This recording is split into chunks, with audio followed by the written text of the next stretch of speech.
कोल्हापूरहून देवी महालक्ष्मी निघाली तिच्या भक्तासाठी गुजरातच्या वाटेवर, पण डहाणूच्या घनदाट अरण्यात तिची गाठ भीमाशी पडली.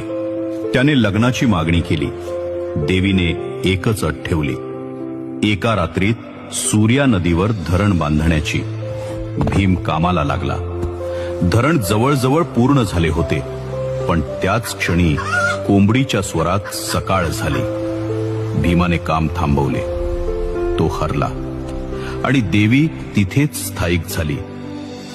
कालांतराने एक गरोदर भक्त गडावर चढताना खाली कोसळली.